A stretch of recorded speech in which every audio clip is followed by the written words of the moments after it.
It is Sunday, and it's the first Sunday after reaching 1,000 subscribers. And as usual, some of my kids are working in the background, but that's just normal. I got Walt on this side, and as you can see, he's urban portable in Poland. That's a new So thing. I'm trying to make it popular, Morton. Urban portable. yeah, I like that. and and the reason you're on is because today's topic is actually operating abroad, and you're probably the ham I know with the most experience on operating abroad. I've done I've done a little bit of it. As a matter of fact, last when I got here Tuesday was my 1 year anniversary of off and on 6 weeks on, 6 weeks off in Poland. I had a couple little bit longer stretches, but I think this is my fifth time here. So a couple more to go, and we'll be finished with the project that we're working on. Yeah, but that means you get to actually experience the joy and the frustrations of operating abroad, and to a much larger degree than I do, because when I operate abroad, I go across the border to Sweden and operate for an hour or two, but you stay there for 6 weeks. And how do you prepare for that, Walt? That's a good question. Usually, even now, I'm kind of thinking the next trip. I know I'm going to be here for 6 weeks. One of the things I like to do, I said in a video I put up today, I like to support ham builders of antennas. I know right now I got, when I was home, I contacted Tim N9SAB. I said, hey, I want a couple antennas. I sent him some money for a couple of antennas. Well, he sent me 4 antennas. So basically, I got 4 antennas for half price from him. He goes, "Hey, man, I love your channel, and you've done me right on your videos. Here's a couple extra ones. Try these out also." I'm like, okay. So I got and they're small. They're like really, I don't have one here, but they're in like small packages. I throw them in the suitcase. I always, when I get here, like today, I've got an idea for next week that wasn't even an idea. I've got a sketchbook that I sketch antennas up. A lot of you've seen some of my sketches. Yeah, I've seen your sketches. and Yeah. I'm impressed though. It shows that you got an engineering background though when you sketch, I was going to pull it out. I think I got it right here. Yeah, most people wouldn't be able to do that on a computer. Well, when I get an idea, what I do is just like while I'm thinking about it, so I don't forget. I'll just sketch it up. Hey, there's an idea I have for an antenna. This is one actually. I'm going to try to do a 10-meter vertical Yagi. While I'm here, and get a little closer, or something like that. Yeah, a lot of ideas. Just silly antennas. This is one I don't know if it'll work. It's kind of a random wire vertical, something hybrid between an off center fed and a random wire. I got just ideas. I do have. I've been playing around with 4 NEC2 modeling. I'm trying to learn to model a little bit. I'm an engineer, and I sit at a desk and model ship structures and building structures all day long. So I don't really get a thrill out of sitting at a computer and modeling antennas yet. It's like it's just too much work. It's methods of moments. If you're familiar with how a antenna modeling software works, and other type physical things are like that I work in. So I know it's going to be real quick and easy for me to learn. It's something I should have done. I've just been lazy. My friend and your friend Tim G5TM, he'll grab some of my stuff. I'll send him and model it for me. Say, hey, there you go, Walt. This will happen. This will happen. And then I've actually sent him some things and said, hey, Tim, what do you think of this? He goes, you better put a choke at the feed point there, pal, because that's not going to work. You know what I mean? So he and I kind of go back and forth a little bit of, there's a couple guys that I've just through YouTube and ham radio. You're the biggest one. I mean, me and you keep up with each other almost daily when I'm in the States, that I've made. And that's the great thing for me coming over here to Europe, because it's kind of funny. My wife even said, she goes, you have more European ham friends than you do American ham friends. That's like,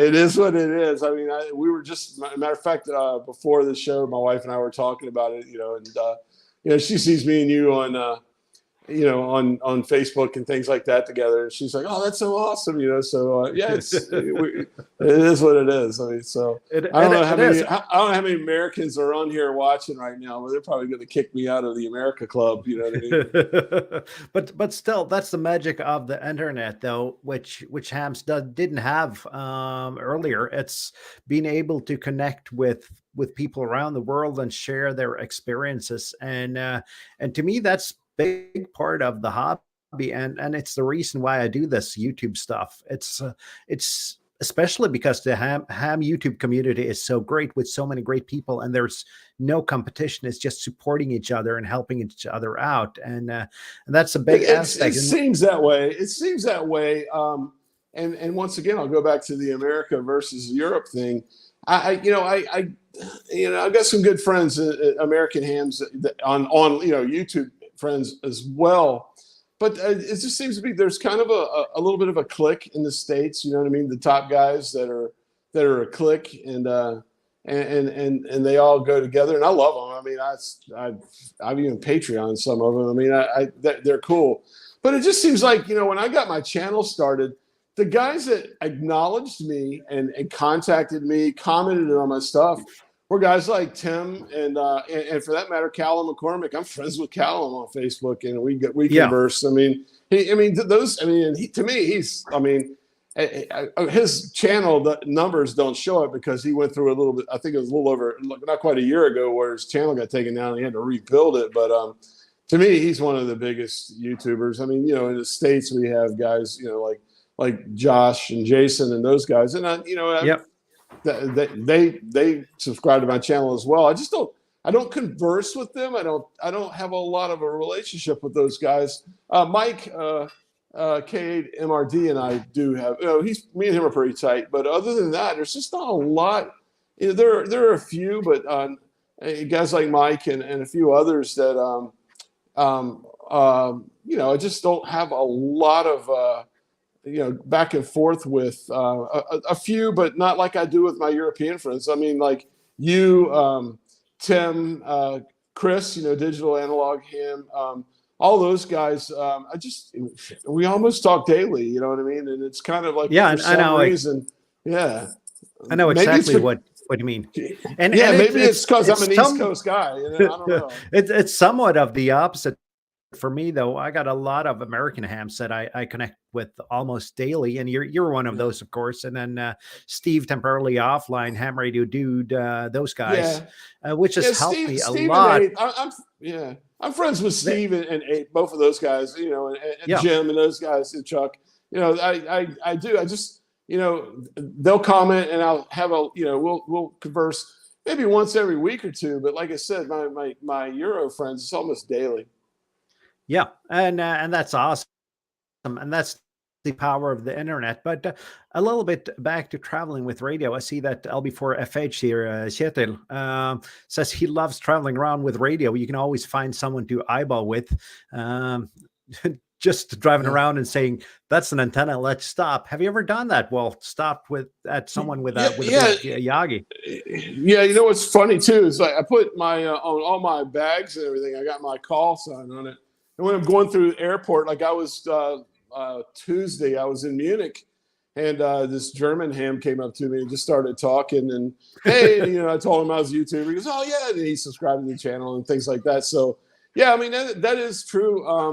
I have actually been portable and had. What's really funny? There's a guy in my neighborhood who is a big freebander. He's a CB, 11-meter freebander guy, and he goes to this. He goes out to the same spots I go to, and one day I need to like maybe do a video with him or something. But and we ran into each other just because I think he was kind of like, hey, you're in my spot, you know what I mean? One of those. So yeah, I do. Traveling and moving around with antennas, you do see that quite a bit.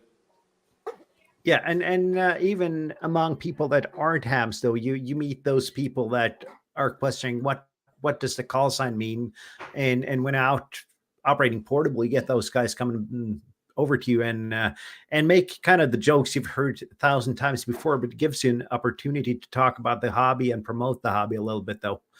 Yeah, That's true, and I enjoy that. And you know, from working portable, how many people walk by you and give you the stare and look at you, and then I usually, I'll, if I'm not in the middle of a QSO, I'm a ham radio operator. I'm talking to my friends around the world. You know, like, oh, Yeah. that's so cool. That's so cool. You know what I mean? I was like, yeah, you know. So I do that quite often when I'm portable. You know, outside in the States mostly. Having done a whole lot of portable here, I do have some things with me. The thing with Poland is a lot of it's work. Sometimes, you know, I don't know if I can get away and get out during the week until like at the end of the week. Like I told, like I've wanted to fly over and do a portable, you know, activation with you. It's just like I work directly for a military commander, and sometimes he's like, well, you know, we're trying to get this done. There's things going on. Can you be here Saturday morning? I'm like, yeah, I'll be here. You know what I mean? So it's kind of tough. I don't know if you've seen the news, but we've got a big visitor coming tomorrow. Yeah, I haven't seen those news, but yeah, our president's coming here tomorrow. So okay, yeah, I haven't seen that yet, but then again, I'm just going to go hide. Apart from not talking politics on ham radio, right? Yeah, exactly. I like to stay out of politics all I can. I mean, I have a very strong feeling politically, but I don't like to share them with, you know, especially with ham radio. To me, ham radio is just like, although I know it's that way here somewhere in Europe, but in the United States, 80 meters, and then the good parts of 40, and the fun frequency we all us Americans joke about, 7,200. Man, it's just full of it's aggravating, and we as Americans can't get away from politics right now. Everybody hates each other. You know what I mean? It's like the media is driving us apart and everything. So for me, it's nice to escape from ham radio. I mean, I have friends, you know, that are hams on Twitter, and I see some of their posts, and I'm like, yeah, that guy probably wouldn't like me in the real world. Yeah, I see that as well. And speaking of Twitter, Twitter has during the last couple of months been transforming from a relatively nice place in the ham part of Twitter to a political space, which is not fun. So I've pretty much tried to move away from Twitter to Mastodon. I don't know if you've been on Mastodon, Walt. I haven't. I just do. Matter of fact, I do Twitter, Facebook, and YouTube, and Instagram. I do Instagram. I have. I'm on Discord. You know, I just old and haven't gotten into using it correctly. You know, and that type of thing. I mean, that's really Discord's a big deal for hams. I need to get more engaged and do that more. You know, it seems to be the place also to share things without. I haven't experienced it yet, but without all the sad hams, you know, you get away from Facebook and for that matter, QRZ. You know, I'm never on QRZ. I've never been to QRZ really. I've never felt at home there, so it's not been a place. But let's try to move back to the topic a little bit. What kind of equipment do you bring for a 6-week stay in Poland, Walt? I used to always. I brought the G90 every time I've come because the G90. I know I sound like a broken record because I love the G90, but the way I did a video last week leaving the airport and showed everything that I had packed, but I took the front flaps off the G90 and just, you know, I have a nice little bag. I don't have it here that I put it in. The cool thing about the G90 is the draw. I have a 5 amp, a little plug in the wall, tiny power AC/DC power supply that works great with it. The first trip here, I brought a 6 amp hour LifePro 4 battery, and it was heavy. I mean, even as small as that was, it's just added weight. And I couldn't check it with my power supply. I have 2 of them. I just throw them in the check luggage and do that. But yeah, the G90 comes with me every time. This is the first trip I didn't bring a backup radio. A couple trips I brought the X5 105. Trip before this one, I brought my micro SDX or USDX, the little red brick radio that I have.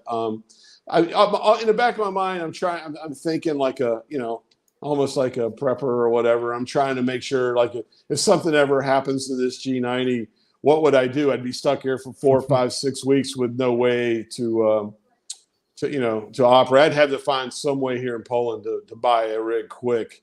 And I have other things I want to spend my money on than another radio here. But yeah, that G90, and I think if there's one thing I've proven in my videos to a lot of people is the incredible advantage what 20 watts will do.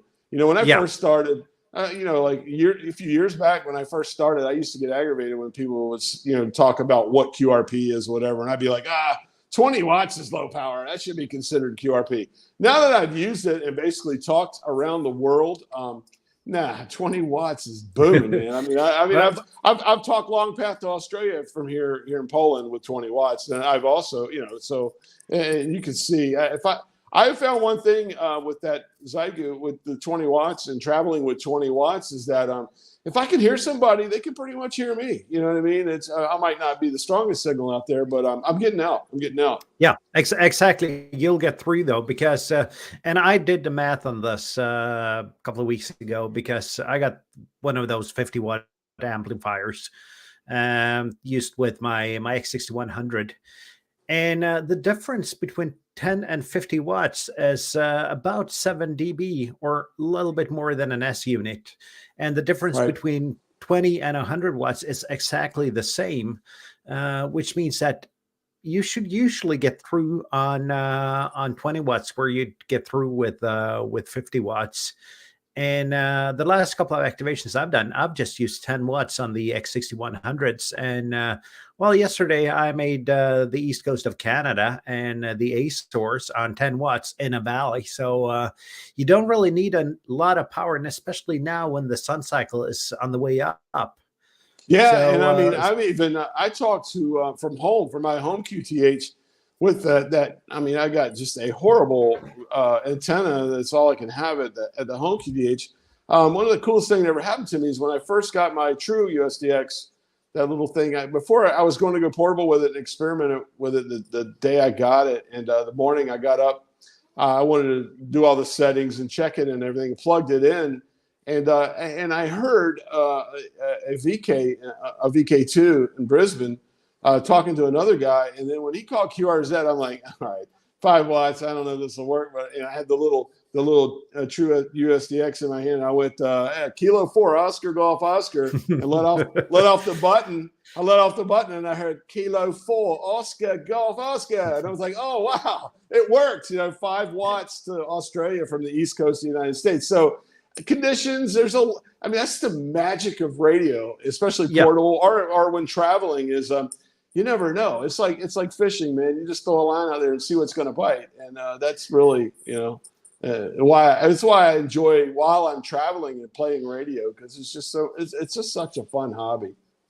So yeah, and I see LB4FH here is yet the comments on the valley. It's it's technically a ravine though, but let's call it a valley. He's from the west coast of Norway, where the mountains are like 1,500 meters high, and I'm in a part of Norway without mountains, so definitions of topography tends to vary a little bit. I will say, we're on the topic of traveling with gear though. I will say this.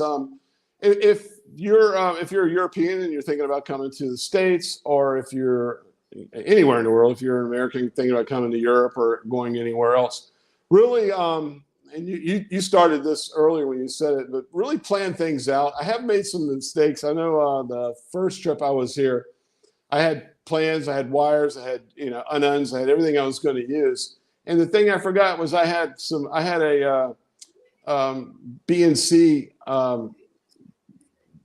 Unknown and Balun or whatever, and I didn't have a BNC adapter. So really what I do now is before I leave, I'll connect everything, even with the coax wrapped up. Okay, I got that. Check. As crazy as it sounds, you got to add a little quality assurance in there before you pack everything in the bag and make sure you have it. And then if you're going to be like me, if you're going to be gone for a long time, throw some other things in there. I've had, in my trips here, I've had some ideas that popped up in my head while I was here. I'm like, oh wow, I want to try that. And and I just, pulled it off because I had some extra things, in the bag, wire connectors or what have you, that Yeah. I put it together.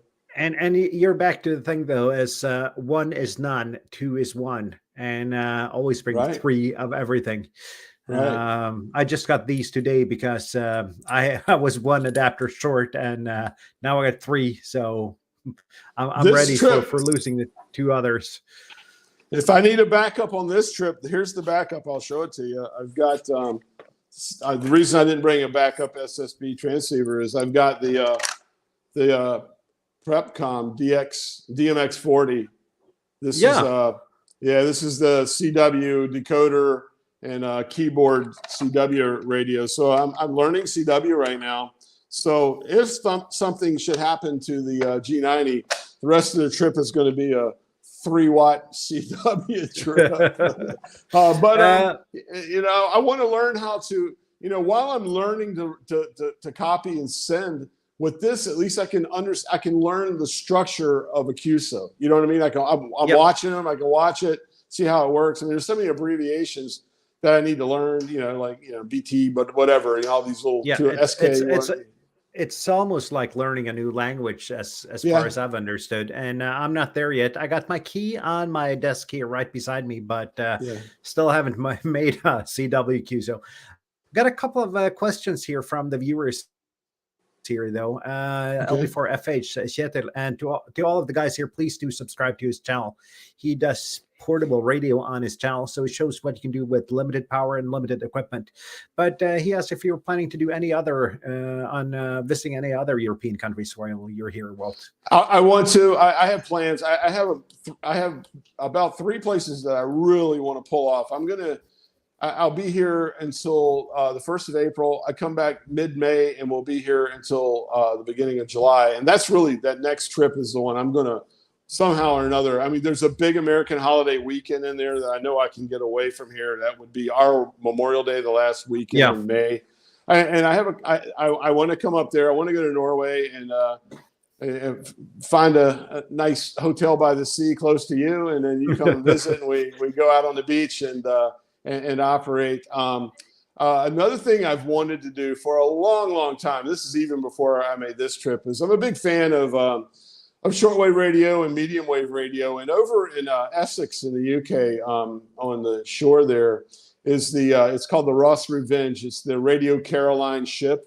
And they still go out on weekends. They still go out on weekends and broadcast from the ship. Well, you can tour it. They give tours. And I was thinking what I would do is maybe like on a Friday afternoon, fly over, do the Saturday tour, kind of hang out in the UK for a day on Saturday and fly back here on a Sunday. So maybe late May, I'll do that. And then somewhere in June, come, or vice versa, go over there. The other thing I can do real easy, and I might pull that off this trip, especially now that I have the American Extra license. I got that between the last trip and this trip. So I'm topped out on the American license.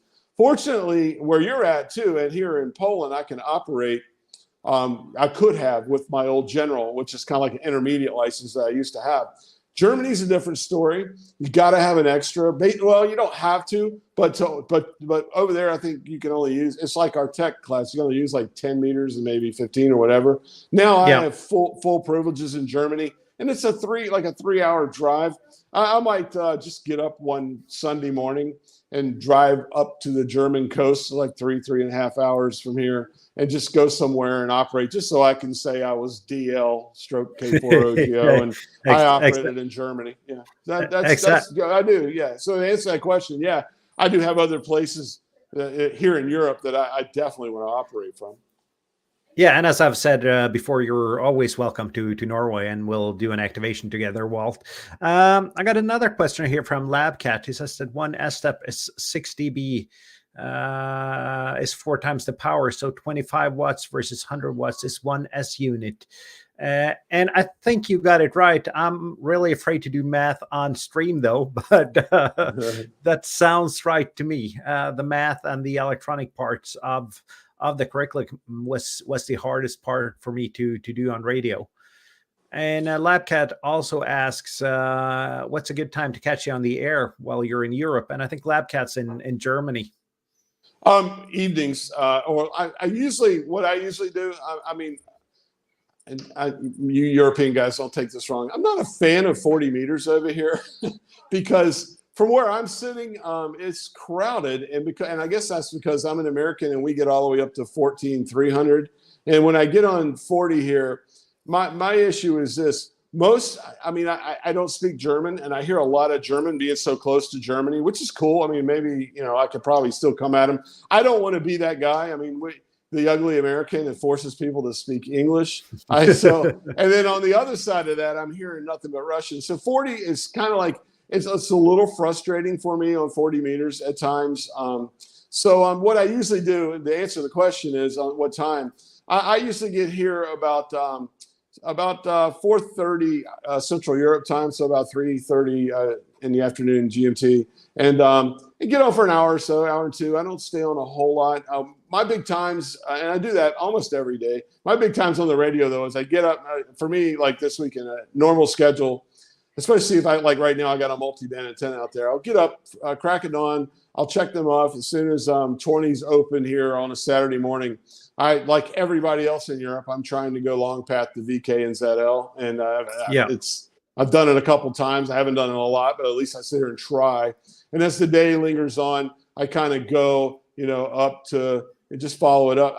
Before, when I had the intermediate license there, I couldn't use 17 and 12, but like this Saturday I did. So I just went 20, then up to 17 and 15. 15s were I think starting. I did get G5 STU. He and I talked on 20, and then we went to 17 and then 12. I mean, so I do that, but I've always, even before, I would just start at 20, go to 15, go to 10, and just kind of bounce between the three during the day.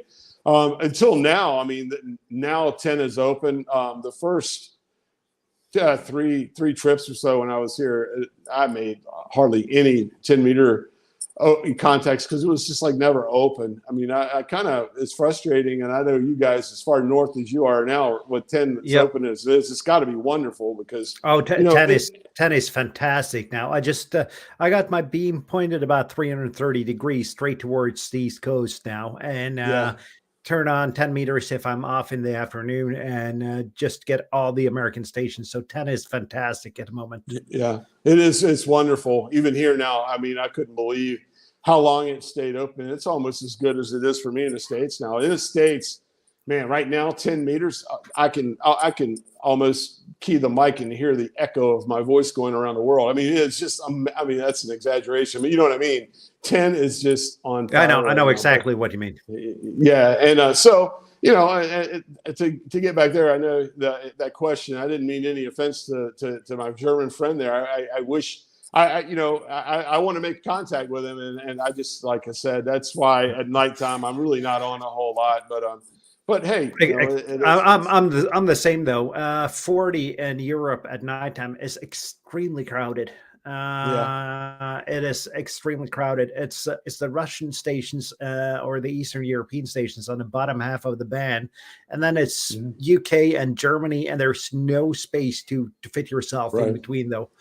No, I mean, you and I had a 40-meter QSO 2 nights ago, and it was just QRM all over top of it from both sides. You know what I mean? We were trying to stay in the middle there, and it was almost impossible.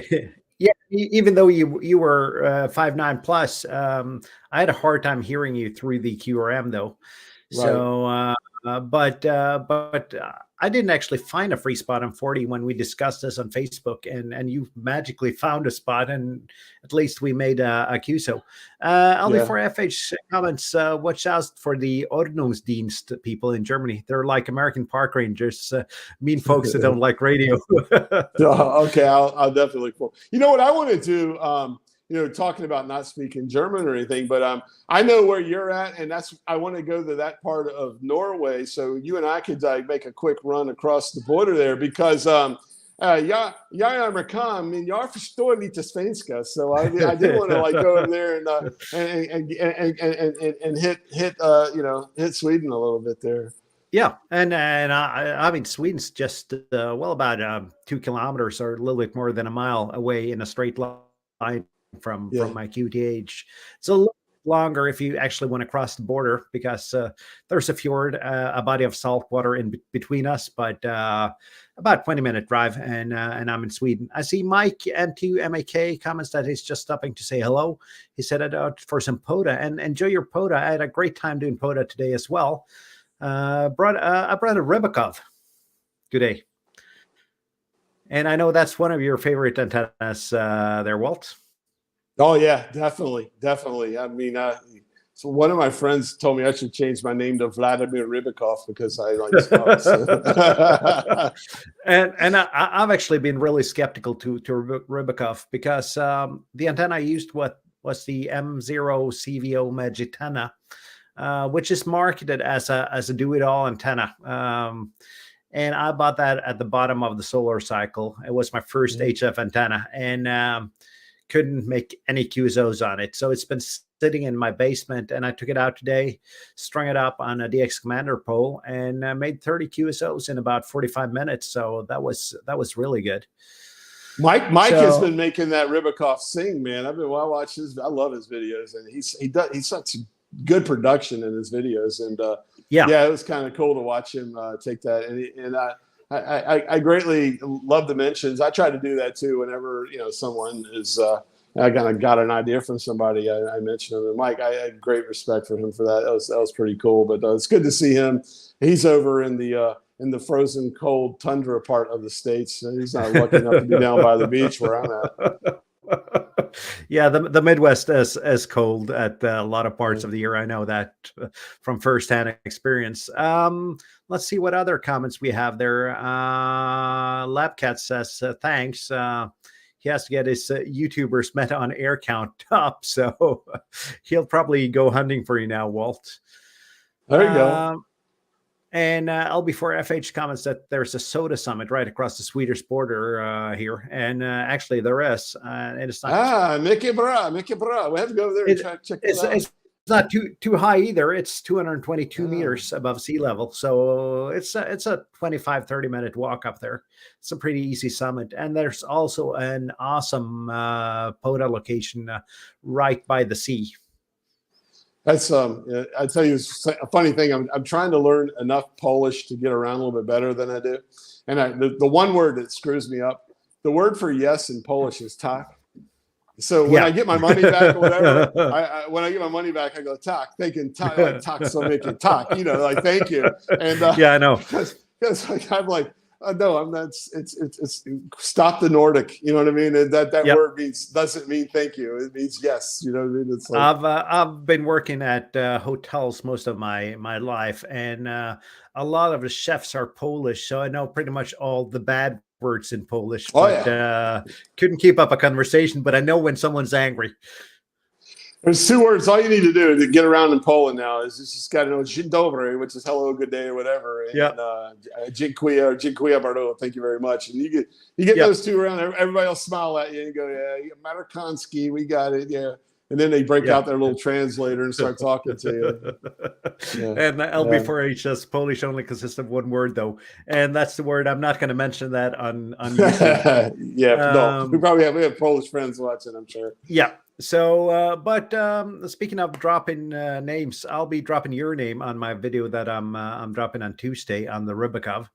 Cool. Thanks to you and Tim. I actually had some faith in that antenna. Don't know if I'm going to take it out again, though. It took a little bit more work than usual, but it was fun doing it with that antenna. It's a compact antenna, though. Doesn't take a lot of space on the ground. I was watching you on the spot. I knew you were out there, and I saw you, and I was following you around. I think you were like on 14.330 for a little while, whatever. Yeah, I couldn't hear you here. I don't know if we were just too close and you were skipping over me or what, but I never heard you because I wanted to make contact today. But we got you in there in the books yesterday, so I've got no wait now on our log. So I got contacts on 10, 12, 15, and 20 today. Most of them on 20 as usual. And the antenna tuned up really nice on all of those bands and worked really fine. So and I see we got a Rybakov question here from Alex. How tall should a Rybakov be? And if you can use a painter's pole. I mounted mine so the Anan was about half a meter above ground. I just eyeballed it on a 10-meter DX Commander pole there, and that worked fine. And you got to use enough radials though. So it Yeah, depends I put how. mine right on the ground. I put mine right down on the ground, and I use a 7-meter pole, and the wire kind of hangs. I tape the wire a few, I'm sorry, I'm an American, inches, Yep. few centimeters, above, at the Yep. top, and then run it down till I hit it right at the bottom. A 7-meter squid pole, as they call them, or we call them in the States, crappy poles or whatever. Works Yep. good for me. Put it right on the ground, and then yeah, you're right about the radials. So I've usually run at least 5 radials if I'm like here on land. If I'm by the sea, I can just run one radial right into salt water. Yeah, and I see William ask, "What has he missed?" And pretty much anything but the topic where we're going to Oh, discuss because we gave away because an it's ICOM. We gave away a Yaesu. You missed it, man. It was like, yeah. So, and Alex says, so 7 meters or 10 meters. Yeah, the wire on the Rubikov is 7.6 meters. A Rubikov Right. is somewhat of a random wire antenna, but the wire length is 7.6 meters hooked up to a 41 Anan.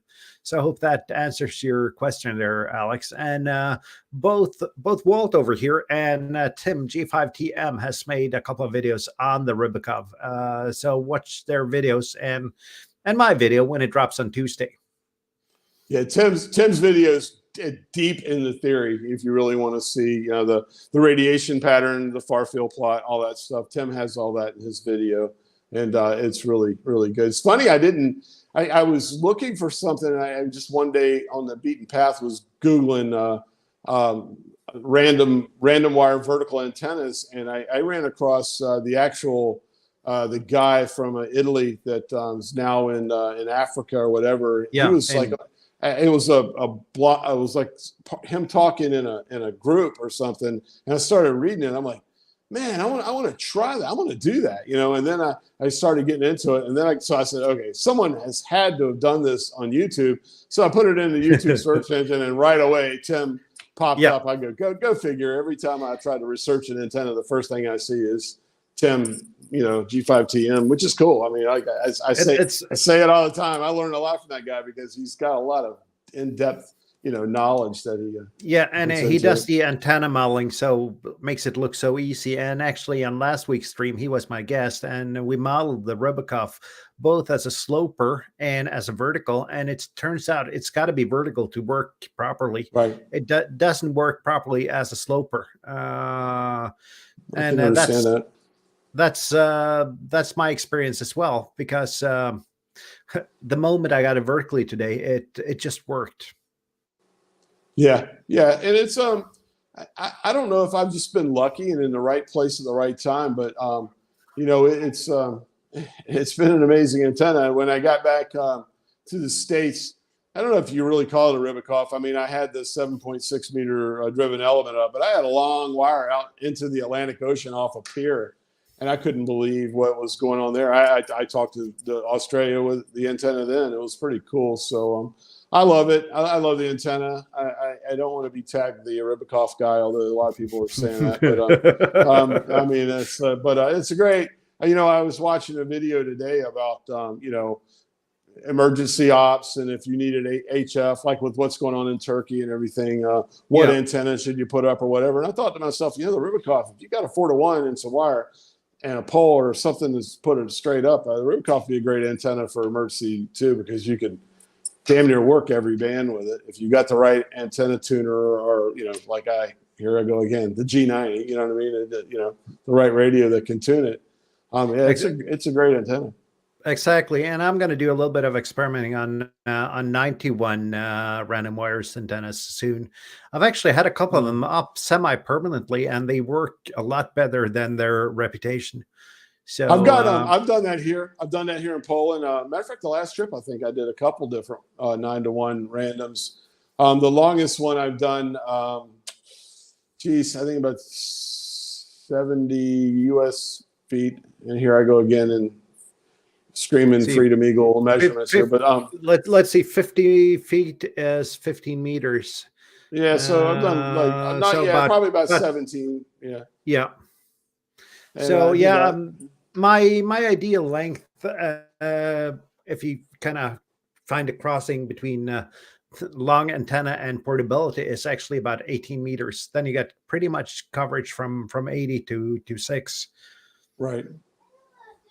Did you're being asked? Did you build your 4-to-1 yourself? Yeah, I just saw that. No, Oh, I yeah. didn't. I haven't got to that part yet. That's also part of my experimentation. No, I'm going to compare the Magitana on to homemade 41. But there's just so many hours in the day, so I haven't got that far yet. I got the toroid and everything ready. I just got to build it though. So Yeah. that's one of my next projects, to do that and compare those two antennas. And a 41 is really versatile. You can use it for an off-center fed antenna, or a Windom as we call them here.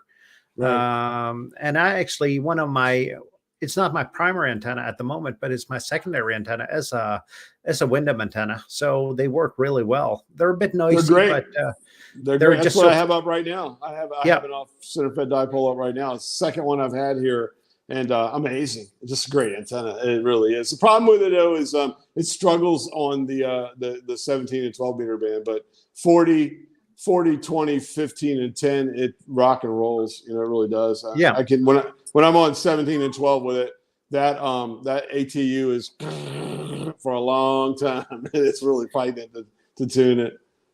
Yeah, and I'm just going to do a drawing here while we talk though. Cool. The thing you got to type in the chat is #Feng, and you can win this lovely Baofeng DMR radio, which doesn't really work on ham radio DMR, but still a radio, a DM5R. So just type in Feng in the chat, and you'll get the opportunity to win it. And when enough people have entered, we'll do a drawing. Yeah. So, but the 91 antennas, back to those, they are amazing though, with flexibility, and also the off-center fed antennas. And my Windom, it's an 80 through 10, and I can actually tune that on every band. That's cool. That's cool. We have I know you know that I'm a member of the USS Wisconsin, the ship, the radio club for the ship. We have, it's called a Carolina Windom, same thing. Yeah. And it's actually from the top of the mast up forward to the bow. And I've used that antenna doing the the museum ships on the air days and stuff like that. That's a great antenna. Actually, that was last time we did one of those was in June, and that was during the Jubilee for Queen Elizabeth before she passed. It was really cool because from the ship, I talked to a special event station at Buckingham Palace with that antenna. One of those QSOs you never forget. It was really cool, you know. So yeah, those are the amazing QSOs that'll stick forever. And and have I understood it correct though? A Carolina Windom is fed with ladder line, while a regular Windom is fed with coax. Is that correct? Yeah, I believe that is correct. That is the one. I know the one we have is fed with ladder line, which is almost kind of like a G5RV, but it's something similar, just different. Off-center fed to G5RV almost. So yeah, someone will correct us that'll watch this like 6 months from now, and they'll go into the comments and tell us we're both idiots. You know how that goes. But and actually, since I passed 1,000 subscribers, the amount of those comments on old videos have just they've skyrocketed. Oh, prepare yourself. It's going to get worse. I mean, I tell you, man, over the last couple of months, I've done a couple, and I've almost call them negative videos. I hated doing them, but it's just going to keep. Yeah, and I tell you one thing about the last 90 days, my skin has thickened. Like, I'm just okay. Bring it. You know what I mean? It is what it is. And I actually find somewhat of enjoyment in those comments, though, because I get somewhat of a kick just commenting back on those. So let's see, we have 8 entries in the Baofeng giveaway. So just type #Feng in the chat if you wanna have a chance of winning it. And there's free international shipping. And I'm not always the fastest one to ship, but it'll go out as soon as I find a charger. There you go. Someone's going to be a lucky winner. Yeah, and you can enter as well, Walt, if you want to thank. That's okay. I don't want to be the guest and then win the radio. I'll feel terrible every time I use it. I'll be like, man, I feel like whatever. And there are all. I'm also going to do another thing though. My my antenna design. I'm going to put that up on Thingiverse either today or tomorrow as open source, so you can print it yourself. You can modify the design. You can even sell the antenna if you want. Just as a nice gesture to all the people that have been supporting me. And speaking about supporting me, there's a little bit down here. There are 2 links in the description to both Buy Me a Coffee and Patreon. So if you want to support the channel, feel free to do that. No pressure, but it's not free making these videos and making content on YouTube. So if you want to support, if you like my content, feel free to do it, but no pressure at all. So we're at 9 entries now. And I'll hit the draw button once we reach 10. So we'll see what happens. I see Labcat in the chat said that my worst video is my most popular one, and I can't seem to make a better one yet. I tell him right now, my worst video is also my most popular one. It's the one the first one I did about the Sigma Eurocom HF360. I mean, I'm outside, the wind's blowing, you can barely hear me. You know what I mean? And it was a I personally think it's a horrible video, but same thing. Yeah, I know the feeling. Let's see who wins. Anton won the. Anton, hey.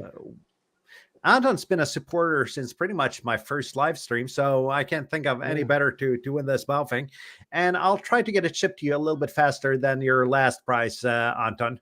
And I already got your address, so I'll try to get to the post office in a couple of days. That's how much I can promise, and that's one of the reasons I'm giving my antenna design away as well, because there's just so much time in the day to get this stuff done. I understand completely. I have a magnetic loop I'm going to send to you. I have a storage unit that's like away from our house that's locked up. It's in there, but I think I'm going to have to do a deep dive to get it out. And I keep saying, I'm going to go this weekend. I'm going to go this weekend. I wanted to get it mailed to you, shipped to you before I came, but it didn't happen. I apologize, but I'm the same way. So I completely understand where you're coming from there.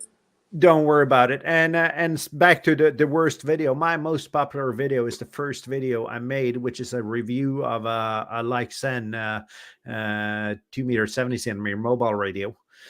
I've since sold the radio, but the video gets somewhere between 25 and 30 views every day, and people are still commenting on it. And I had someone comment that it was a really bad video the other day, and I said, well, since then, I've made about 200 videos and live streams, so feel free to watch any of my other videos. Yeah.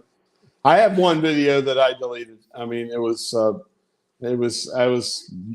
my second video I think I ever did. I deleted it. It was 2-meter video. I was showing how to use Chirp and program a Baofeng, and I thought it was decent. The problem is I was in Hawaii while I was doing it, and while I was doing it, I was like, "Here, watch, bang!" And I kept banging the repeater, and everybody in the comments were like, "Don't chuck the repeater." Like, all right. So I took it down. But that's another place, where this is about traveling. I launched this channel in Hawaii when I was over there working, and that was pretty cool. And I think the most favorite video I ever did. It's like my second or third video, and no one watches it, and I understand why, but it's about medium wave DXing. And I was over there on the island, like listening. To me, I was listening to Japan and New Zealand, and back over to the mainland of the States, whatever. And it was like I got my loop, my whole medium wave set up, and I'm on the beach doing it or whatever. And I still go back every once in a while. I know this kind of sounds silly, and watch that video. Just not that I'm like looking at myself. It's just to remember how much fun that was. It was to me, that's my all-time favorite video. My earlier videos are a little over the top. Morton, my son, and he's a musician. So my early videos, if you look at all the ones that have like the light blue on the front of them, I overdid it with music at the beginning, at the end, like my Coastal Waves and Wires that lasted like a minute. You know what I mean? It's my son's band jamming. I'm like, yeah, I probably shouldn't have been such a proud pop on that one and cut that out a little bit. As you're doing it. Yeah, on probably my 101st videos, I got about a minute of intro on all of them. I've since skipped that, and I've noticed that people tend to drop out during the intro, though. So, I see Anton, and he's the right winner though, because he will ham it forward to a new ham locally, and that's a great way of giving a good start to a new ham. I see Uncle Gunter's in the stream there. I'll tell you a cool story, and it's with the mag loop that I'm going to send you. I was on the beach just wrestling and fighting this mag loop, and I heard a DL in there calling, DK, I should say, calling. It was like DK0, ONV or whatever. And I had known him from YouTube. I didn't put two and two together. And as soon as I heard the voice, he came, he said, K4OGO, Walt, it's Uncle G. Or whatever. I was like, oh my God, that was another one of those QSOs you'll never forget. My wife was sitting next to me on the beach. My wife was like, "You've got an uncle in Germany?" I go, "Yeah, Uncle Gunter." He's like, so that was a fun one. So he's awesome. He's awesome. Those are awesome. Awesome. Uncle G, moments. Man, that was a great moment. That really was. It's one of those. Everybody has a handful of QSOs. You just remember it in detail, and that was. I think he was camping at the time or something, and it was fun. It was a great one, but it's good to see him in the chat. It says there he was in his camping chair. I remember that. I remember that cue so well about a year ago. That was a lot of fun.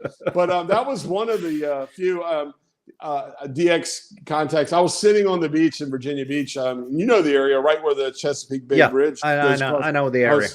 I was sitting right there on the beach. I talked to him. I also talked to Stuart, not G5 STU, but Stuart in Portsmouth. He's a big POTA guy. M0 TTQ, I think it is. TTQ. Then you have the other POTA Stuart, which I can't remember the call sign. It's also M0 Oscar Victor Golf, I think. Oscar Victor Golf. Yeah, those guys. Unfortunately had contacts with all of them, but so those are ones you don't forget. But we're talking about traveling though, and being abroad. This, for me, is supposed to last until September. They're talking about trying to accelerate it and get it done quicker for reasons that are in the news and get us out of here. And then supposedly I will start. It might not happen right away, but maybe 2024, I'll be doing this same thing, but I'll be in Guam. And that would be pretty cool because I'm thinking when I'm in Guam, hitting VK in Japan and Indonesia and all that should be just like it is for me here with Europe. And I'm looking forward to being by a beach. And you'll have the saltwater benefit in Guam though. So Although this could not have happened to me at a better time in a better thing. And I say this in all my videos. It's like, I don't know if and when I would have been able to build, put up for that matter, a dipole, an off-center fed dipole, a long wire, random wire antenna, all these horizontal antennas over the past year that I've gotten to build. And that, for that matter, even some verticals out on the top of this ground behind me. It's like just where I'm at on the coast of Virginia. I just don't have any land. I don't have a yard to do this. So I will, always look back at my time here in Europe as it's just amazing and it's wonderful. And like I said at the beginning when we first started talking, the friends I made here are just amazing. So when you guys come to the States, look me up and I'm going to take you guys out and buy you a beer, all of you. Anybody that comes over, find me. If you want to come to Virginia Beach or the Outer Banks of North Carolina. I really want to go back to that area of the United States because it's just so beautiful. And And the last time I was over, I've talked about this before though, because I lived in the Midwest, and being able to see both the mountains of Tennessee and North Carolina, and being able to see the East Coast was, it was a new kind of U.S. experience for me. It was a different kind of America that I hadn't really experienced before. So, and I loved the Virginia coast though. So beautiful. Yeah, it's kind of, fortunately, it's not. There's parts like where I live at Virginia Beach. I mean, it's no different than Daytona or Miami. It's just a big, giant resort city, with big hotels on the beach or whatever. But you don't have to go very far. There's parts of Virginia Beach, like where I operate at, that's a state park. It's a POTA park. It's a K1299, I think. Anyway, but so Virginia and North Carolina both did it right. They have preserved a lot of their beaches that will never get built on. You know what I mean? So it's not like, there's some places like California or whatever. I mean, I know there's some beautiful places there too, but the beaches themselves have not been overpopulated. So it's pretty cool. I mean, I like that part of it. I mean, I love where I live. I can, if people that subscribe and see me and see how many times I'm in the Outer Banks of North Carolina, for me, I mean, it's like an hour and 15-minute drive.